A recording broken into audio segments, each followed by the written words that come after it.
Leksjon 1. Kveldsplaner. Så, vi fortsatt på for denne kvelden, eller bør vi sette opp en annen tid? Jeg tror det kan være bedre å beholde den dag til. Jeg har et par ting jeg må gjøre ferdig først. Det gir mening. Vi vil ikke forhaste oss og gå glipp av å nyte tiden vår sammen. Nøyaktig. I tillegg gir oss begge en sjanse til å forberede og gjøre kvelden helt spesiell. Jeg setter pris på at du gir meg beskjed. Jeg skal holde tingene mine samlet og være klar når du er. Takk for forståelsen. Jeg er sikker på at vi kan finne en dag som fungerer perfekt for oss begge. Definitivt. Jeg ser frem til det, og vi kan planlegge noe morsomt og avslappende. Høres bra ut for meg. Jeg er spent på hva vi skal finne på til neste treff. Jeg også. La oss gjøre det til en minneverdig kveld når det endelig skjer. Leksjon 2. Shoppingpreferanser. Jeg synes det er lettere å returnere eller bytte varer når jeg handler i fysiske butikker fremfor på nett. Det er en vanlig følelse. Å kunne se produkter personlig gjør en stor forskjell. Nøyaktig. I tillegg liker jeg å prøve ting for å sikre at de passer ordentlig før jeg kjøper noe. Ja. Det er så mye mer tilfredsstillende å finne den perfekte passformen med en gang i stedet for å vente på en levering. Og hvis det er et problem, kan jeg løse det på stedet uten å bekymre meg for fraktkostnader. Det er en stor fordel. Å handle personlig gir også mulighet for spontane funn som du ikke ville sett på nettet. Absolutt. Det er noe spennende med å oppdage uventede skatter mens du surfer. Sikkert. Og la oss ikke glemme det sosiale aspektet. Shopping kan være en morsom tur med venner. Ja. Det er alltid morsommere å dele opplevelsen med noen andre. Leksjon 3. Veibeskrivelse. Unnskyld meg, kan du fortelle meg hvordan jeg kommer til jernbanestasjonen herfra? Selvfølgelig. Det er ikke for langt. Du vil gå rett ned denne veien i omtrent 2 kvartaler. Det høres enkelt nok ut. Jeg setter pris på din hjelp. Ikke noe problem. Når du kommer til trafikklysene, ta til høyre, og stasjonen vil være bare noen få minutter unna. Stor. Jeg skal sørge for å holde øye med trafikklysene. Og bare så du vet det, bør det være skilt som veileder deg på veien, slik at det ikke går deg vill. Det er betryggende å høre. Jeg liker å ha en visuell pekepinn mens jeg navigerer. Definitivt. Hvis du har andre spørsmål eller trenger mer hjelp, spør gjerne. Takk. Jeg skal ha det i bakhodet når jeg tar meg dit. Leksjon 4. Treningstips. Å starte sakte og lytte til kroppen din er avgjørende for alle som begynner på en ny treningsrutine. Absolutt. Å presse for hardt for raskt kan føre til skader og tilbakeslag, som ingen ønsker. Nøyaktig. Det handler om å finne en rytme som fungerer for deg og gradvis øke intensiteten. Og konsistens er også nøkkelen. Å gjøre trening til en vanlig del av rutinen din hjelper til med å bygge varige vaner. Ja. Å sette små, oppnåelige mål kan holde deg motivert og fokusert på fremgangen din. Jeg er enig. Å feire de små seirene gjør reisen mye morsommere. I tillegg kan det å ha en treningskamerat virkelig hjelpe med ansvarlighet og gjøre det morsommere å trene. Det er sant. Å dele opplevelsen kan motivere dere begge til å presse gjennom utfordringer sammen. Jeg er spent på å se hvor langt vi kan nå med treningsreisene våre. Leksjon 5. Reiseplanlegging. Gode valg. Jeg skal notere dem og inkludere dem i reiseruten vår for turen. Det høres perfekt ut. Det er alltid hyggelig å ha en godt organisert plan å følge. Nøyaktig. Det holder oss på sporet og sikrer at vi ikke går glipp av noen av de spennende aktivitetene. Og vi kan alltid være fleksible hvis noe uventet dukker opp. Det er en del av eventyret. Absolutt. Litt spontanitet kan føre til noen av de beste minnene. Jeg kunne ikke vært mer enig. La oss sørge for å gi litt plass i timeplanen vår for nye opplevelser. Definitivt. Jeg er spent på å se hvilke overraskelser turen har i vente for oss. Det kommer til å bli en fantastisk reise, fylt med latter og uforglemmelige øyeblikk. Jeg kan ikke vente. Her er et utrolig eventyr sammen. Leksjon 6. Kengurufunksjoner. Er det ikke uvanlig hvordan kenguruer har så sterke ben og lange haler? De er fascinerende skapninger. Ja, det er de virkelig. Deres kraftige ben lar dem hoppe store avstander, noe som gjør dem utrolig smidige. Nøyaktig. Det er interessant å se hvordan deres fysiske egenskaper er perfekt tilpasset miljøet deres. Og halene deres tjener flere formål, som balanse og støtte mens de beveger seg. Ja. Det er utrolig hvordan evolusjon former dyr til å trives i deres naturlige habitater. Jeg tror kenguruer er et godt eksempel på hvordan unike tilpasninger kan forbedre overlevelse. Absolutt. La oss lære mer om deres oppførsel og habitat. Det er alltid gøy å oppdage nye fakta om dyrelivet. Jeg er enig. Å utforske disse emnene kan gjøre vår forståelse for dyreriket dypere. Jeg gleder meg til å dykke ned i dette sammen. Leksjon 7. Sosiale forbindelser. Når de diskuterer problemer eller skolearbeid, finner venner vanligvis et felles bånd som hjelper dem å forholde seg til hverandre. Det er så sant. Å dele erfaringer kan skape en følelse av kameratskap som styrker vennskap. Absolutt. Det er trøstende å vite at andre møter lignende utfordringer og kan tilby støtte. Ja, og å diskutere disse spørsmålene kan føre til verdifulle løsninger og nye perspektiver. Nøyaktig. Det er utrolig hvordan det å snakke ut kan lette belastningen og få problemer til å føles mer håndterbare. Jeg er enig. Det er viktig å fremme disse forbindelsene, spesielt i stressende tider. La oss gjøre det til et poeng å sjekke inn med vennene våre regelmessig og tilby vår støtte også. Det høres ut som en god idé. Å bygge et sterkt støttenettverk er viktig for alle. Jeg ser frem til å skape mer meningsfulle forbindelser. Leksjon 8. Bestillingsdetaljer. Jeg tar meg av bestillingen for turen vår. Hvordan skal vi komme oss dit? Det høres bra ut. Vi bør vurdere den beste transportmåten basert på bekvemmelighet og kostnad. Absolutt. Hvis vi bestiller på forhånd, kan vi finne noen gode tilbud på flybilletter eller togbilletter.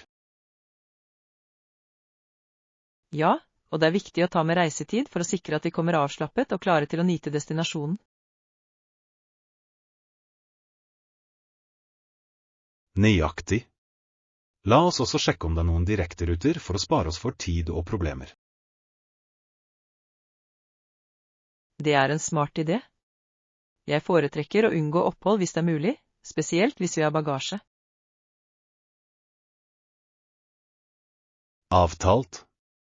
Jeg skal se på alternativene og sørge for at vi velger den beste for timeplanen vår. Perfekt. Jeg kan ikke vente med å fullføre planene våre og starte eventyret vårt.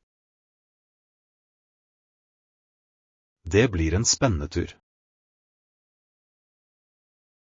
Leksjon 9. Flyplasspreferanser.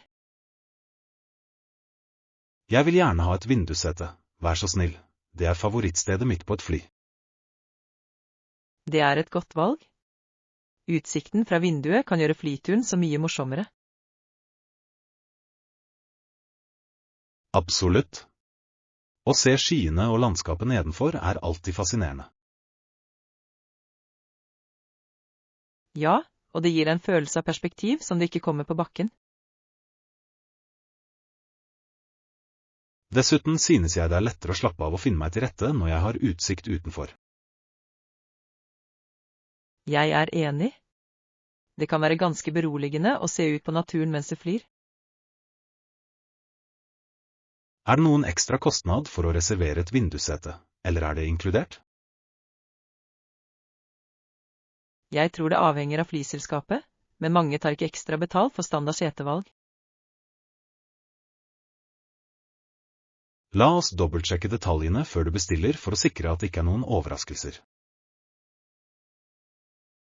Leksjon 10. Rettferdige juryavgjørelser. Når jurymedlemmer ikke kjenner noen av personene som er involvert i saken, er det mer sannsynlig at avgjørelsene deres er rettferdige og objektive. Det er et interessant poeng. Det bidrar til å sikre at personlige følelser eller forhold ikke påvirker dommen. Nøyaktig. Et nytt perspektiv kan føre til mer objektive vurderinger basert utelukkende på bevisene som presenteres. Ja, og det er viktig for rettssystemet å opprettholde integritet og rettferdighet. Jeg er enig. Det er fascinerende å tenke på hvordan sammensetningen av en jury kan påvirke utfallet av en rettssak. Absolutt. Å sikre mangfold og upartiskhet blant jurymedlemmer er nøkkelen til å opprettholde rettferdighet. La oss utforske mer om hvordan juryer velges ut og viktigheten av deres rolle i rettslige prosesser. Det høres ut som en verdifull diskusjon. Å forstå systemet kan hjelpe oss å sette pris på dets kompleksitet. Jeg gleder meg til å lære mer. Leksjon 11. Reiseopplevelser. Jeg utforsket historiske landemerker og prøvde lokal mat under min siste tur, og det var en så berikende opplevelse. Det høres fantastisk ut. Det er ingenting som å fordype seg i kulturen til et nytt sted. Absolutt. Å besøke landemerker hjelper deg å sette pris på historien og betydningen til området. Ja, å prøve lokal mat gir en smak av tradisjonen og smakene som er unike for den regionen. Nøyaktig.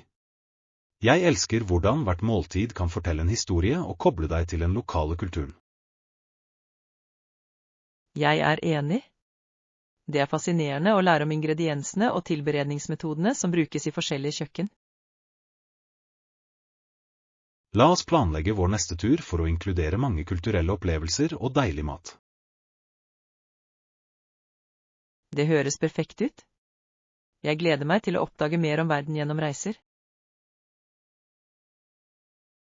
Det kommer til å bli et eventyr fylt med læring og utforskning. Leksjon 12. Språkbarrierer. I den regionen kan språkbarrierer være ganske utfordrende siden engelsk ikke snakkes mye der. Ja, det kan gjøre kommunikasjon vanskelig og noen ganger føre til misforståelser. Absolutt. Det er viktig å nærme seg samtaler med tålmodighet og et åpent sinn. Jeg er enig. Å lære noen få grunnleggende fraser på det lokale språket kan virkelig bidra til å bygge bro over disse hullene. Ja, det viser respekt for kulturen og kan skape et mer positivt samspill. I tillegg blir det ofte verdsatt av lokalbefolkningen når besøkende gjør en innsats for å kommunisere. Nøyaktig. La oss sørge for å forberede oss språklig før vår neste tur. Det høres ut som en flott plan. Det vil forbedre opplevelsen vår og hjelpe oss å få kontakt med mennesker. Jeg gleder meg til utfordringen med å lære nye fraser. Leksjon 13, en fantastisk samtale. Jeg er så spent på planene våre. Det gleder meg å være en del av denne reisen, og jeg håper du får en like fantastisk tid. Absolutt. Det kommer til å bli en fantastisk opplevelse, og jeg er takknemlig for å dele det med deg. Ja. Jeg tror det å ha noen å utforske med gjør eventyret enda morsommere. Jeg er enig. Det handler om å skape minner sammen mens å oppdage nye steder. Nøyaktig. La oss sørge for å fange disse øyeblikkene, enten gjennom bilder eller historier. Ja. Jeg kan ikke vente med å se tilbake og huske all moroa vi hadde. Her er en fantastisk tur fylt med latter og uforglemmelige opplevelser. Skål for det. Jeg gleder meg så mye til det som venter. Det kommer til å bli en reise for livet. Leksjon 14, finne hotelltilbud. Jeg har lett etter gode hotelltilbud på nettet, og jeg fant noen gode alternativer som jeg tror du vil like. Klart det. La oss sjekke ut noen pålitelige nettsteder for å sikre at vi får de beste prisene og fasilitetene. Absolutt. Det er så mange plattformer tilgjengelig nå som kan hjelpe oss med å sammenligne priser enkelt. Ja, og jeg setter alltid pris på anmeldelser fra andre reisende. De kan gi oss innsikt i hva vi kan forvente. Nøyaktig. Et hotell kan se bra ut på bilder, men ekte anmeldelser avslører ofte den sanne opplevelsen. Jeg er helt enig. La oss lage en liste over hvilke funksjoner som er avgjørende for oppholdet vårt, som frokostalternativer eller tilgjengelighet av Wi-Fi. God idé. Å prioritere våre behov vil hjelpe oss med å begrense valgene effektivt. I tillegg, hvis vi kan bestille på forhånd, kan vi få noen ekstra rabatter eller fordeler. Ja. La oss ferdigstille planene våre snart, slik at vi kan sikre en best mulig avtale. Leksjon 15, velværepraksis. Ja, det har jeg. Jeg synes begge er veldig fordelaktige for mitt generelle velvære, spesielt når det gjelder å balansere livet mitt. Det er fantastisk å høre. Det er flott når vi kan innlemme praksis som støtter vår helse og lykke. Absolutt. Jeg har lagt merke til en betydelig forskjell i humør og energinivåer siden jeg startet disse rutinene. Det er fantastisk. Små endringer kan føre til store forbedringer i hvordan vi har det daglig. Nøyaktig. Jeg tror det er viktig å sette av tid til egenomsorg, enten det er gjennom trening, meditasjon eller rett og slett avslapping. Ja, å dele disse praksisene med venner kan oppmuntre alle til å prioritere deres velvære også. Jeg er enig. La oss motivere hverandre til å holde fast ved rutinene våre og utforske nye velværeaktiviteter sammen. Jeg er alt for det. Det blir gøy å se hva som fungerer best for oss begge.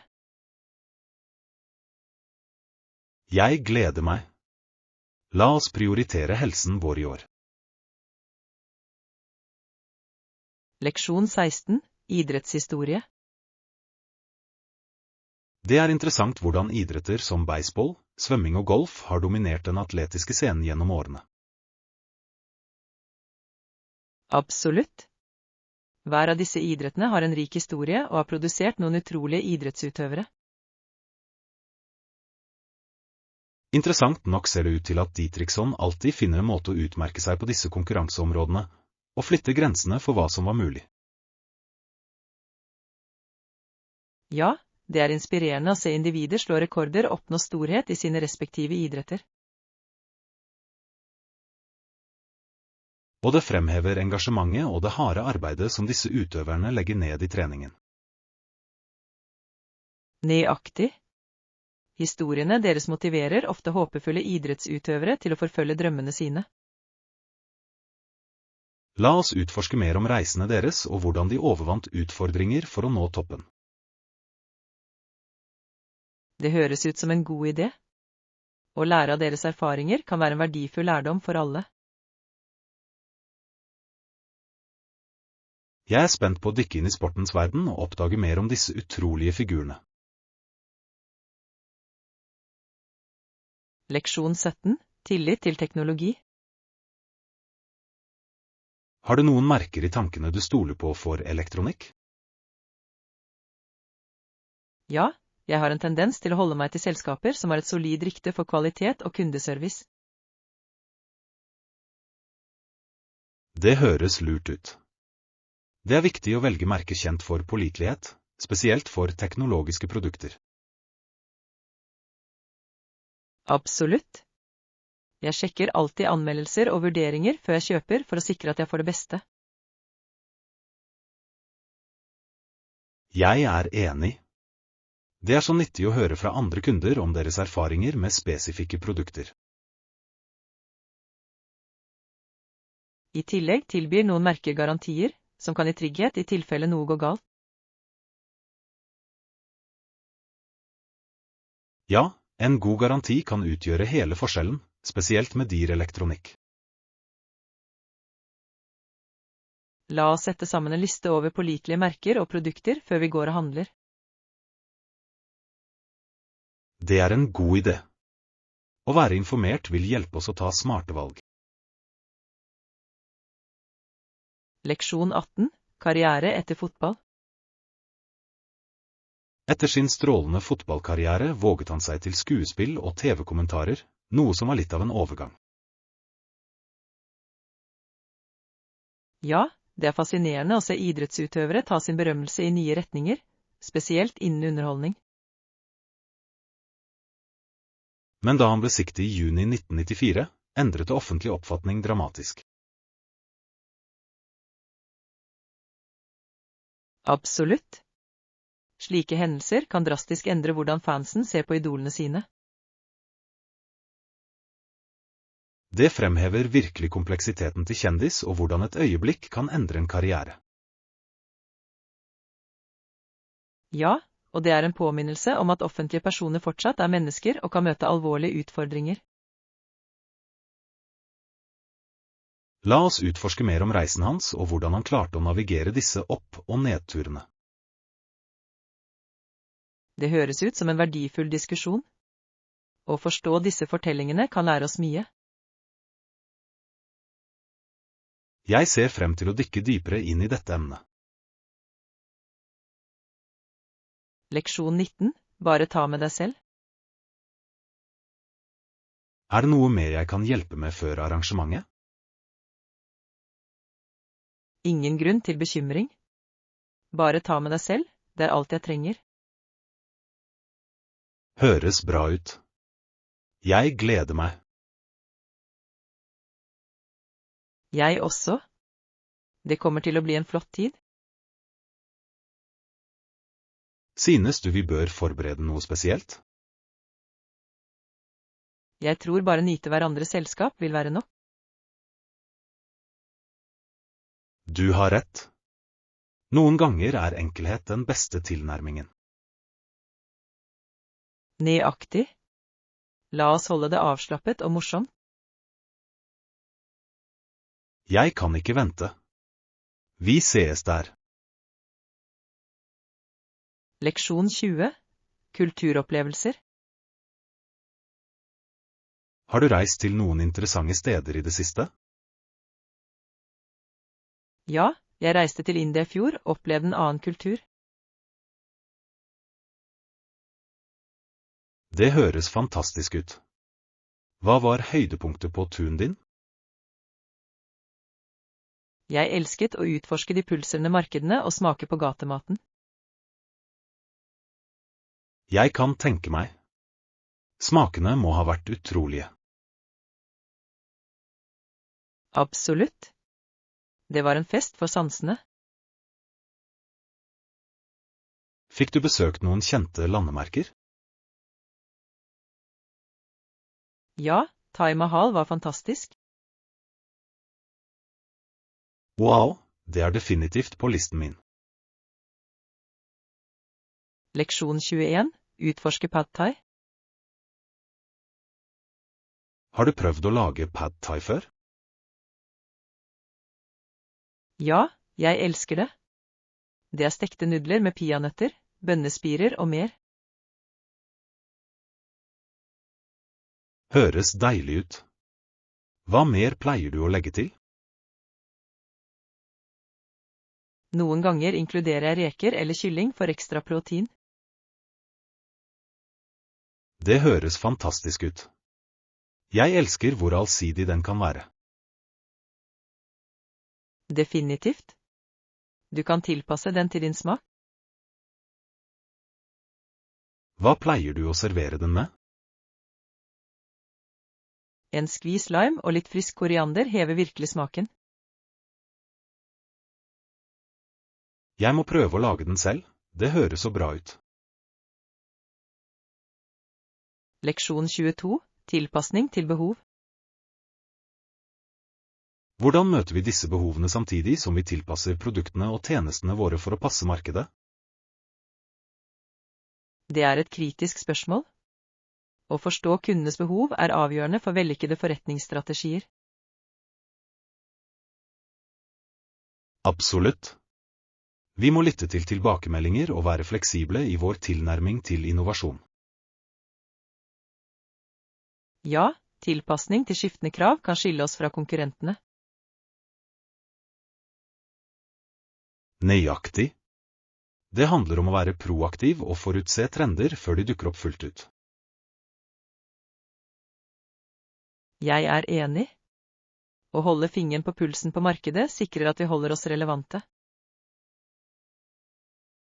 La oss brainstorme hvordan vi kan forbedre tilbudene våre for bedre å betjene kundene våre.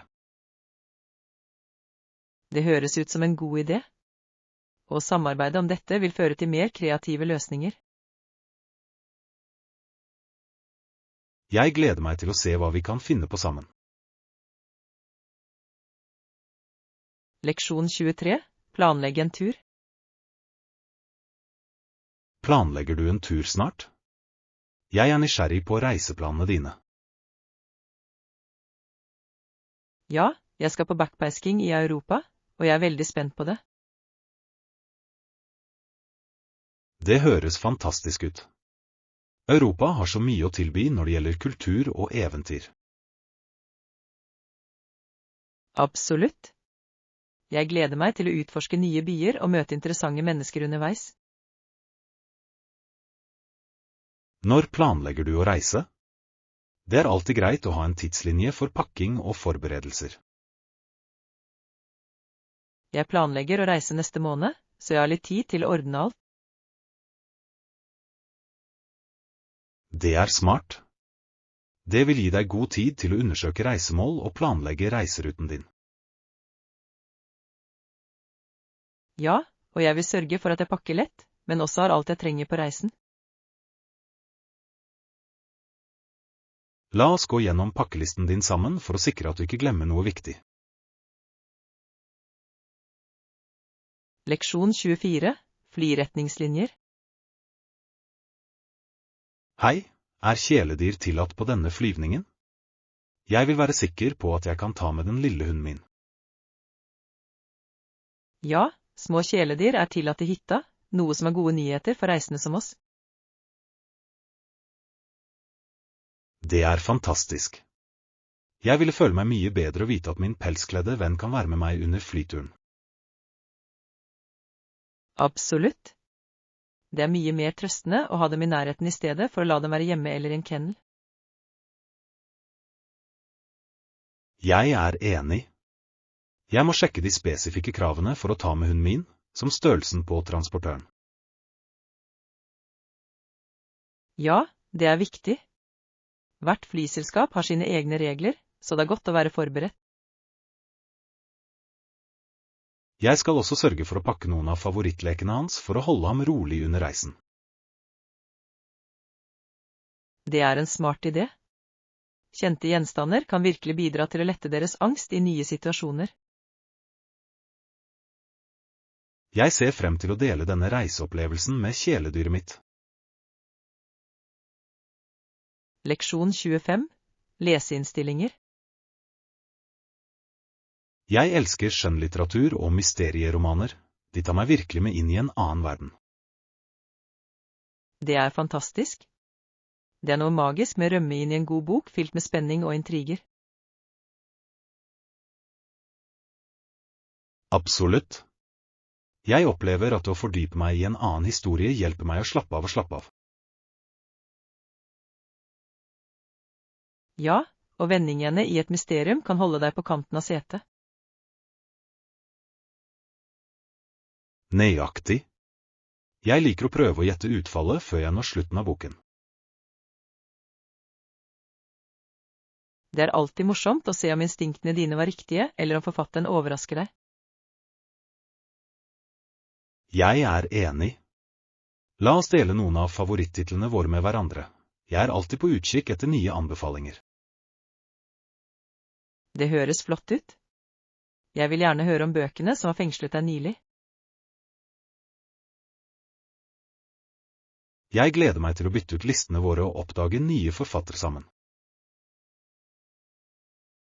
Leksjon 26, Halloween-moro.